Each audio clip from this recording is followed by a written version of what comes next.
In una di queste serate estive, che a Roma sono quasi languide, estenuanti, in una piazzetta del centro storico, miracolosamente libera da venditori ambulanti e da turisti, e addirittura si sentiva come un mormorio confidenziale il chiacchierio di una fontanella e anche un improvviso refolo di un superstite ponentino. Non ho potuto fare a meno di ricordare i tempi della dolce vita. Una dolce vita di cui io ho avuto modo di vedere solo gli ultimi fuochi, quando, sottraendo nottetempo la Spider del cugino dell'amico ricco, incoscienti e felici, correvamo per una Roma scintillante. E ho confidato questi ricordi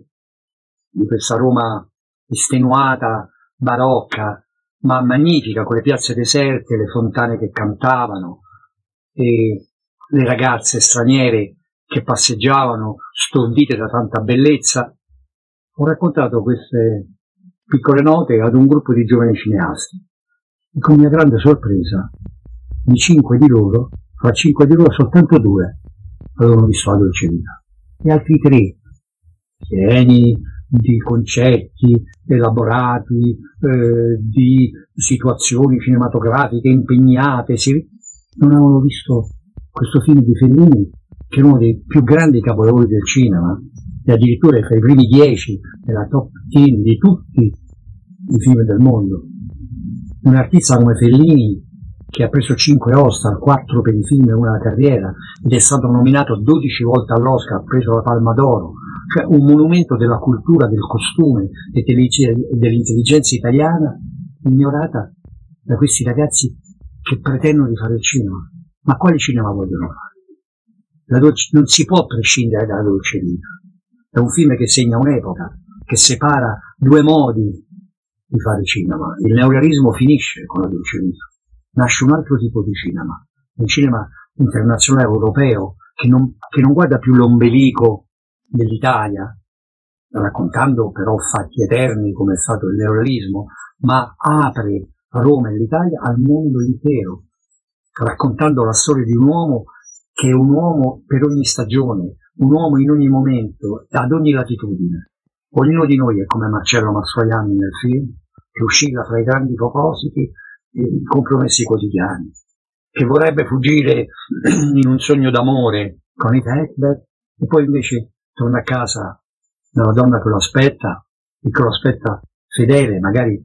disperata, tentando il suicidio perché lui non c'è mai, ma che poi in fondo gli vuole bene e che in fondo poi è la donna che merita, perché di tutti i suoi grandi propositi a Roma, come succede in tutte le grandi metropoli, distrugge, perché ti fa entrare in un vortice di avvenimenti, di fatti, di persone che se non sei assolutamente cosciente di te e deciso, se non sei quasi un martire di te stesso, una asceta che vuole lavorare sul suo lavoro, la città ti distrae, ti porta via, ti perde. Esattamente come è successo a tanti, nati a Roma per fare cinema, per fare spettacolo, per fare letteratura, e dispersi in piccoli rivoli quotidiani.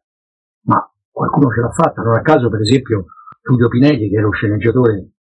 di Federico Fellini, è chiaramente uno provinciale venuto a Roma, provinciale per dire che viene da Torino,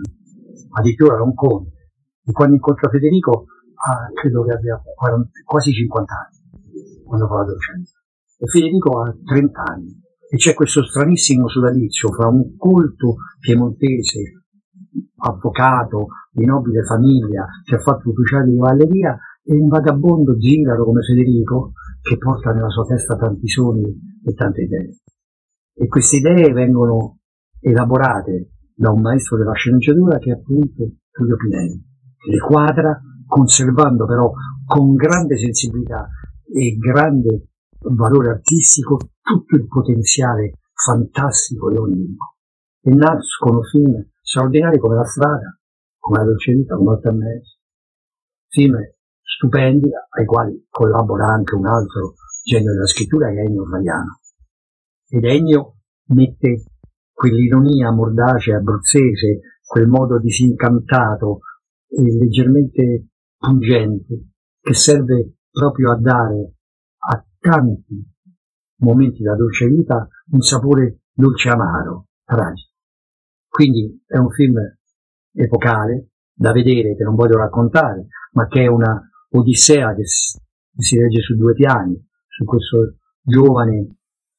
diciamo sotto certi aspetti persino sprovveduto, ma che in realtà si finge cinico, Marcello, che vaga per Roma, attirato da mille miraggi, il cinema, i nobili, la ricchezza, il successo,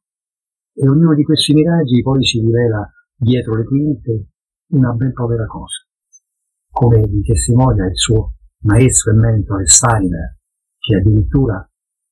rappresentando per Marcello il massimo di quello che un uomo può raggiungere nella vita, colto, preparato, elegante, la moglie bellissima, la casa straordinaria, gli amici il più alla pari, una cultura immensa, si suicida perché non regge l'impatto di questo mondo. Il piccolo male oscuro che era in Federico, la sua malinconia che portava alla depressione, è testimoniata proprio da questo personaggio. Ma tutto questo non toglie nulla allo straordinario e roboante carosello di immagini. Pensate, di Areto ricostruita in studio, per l'epoca è stata un'impresa ciclopica proprio, straordinaria, con i paparazzi, i vivi. Federico ha avuto il colpo d'occhio e la forza di capire esattamente com'era quel momento. Un grande carnevale che purtroppo poi, con le crisi economiche, sarebbe finito. Grazie.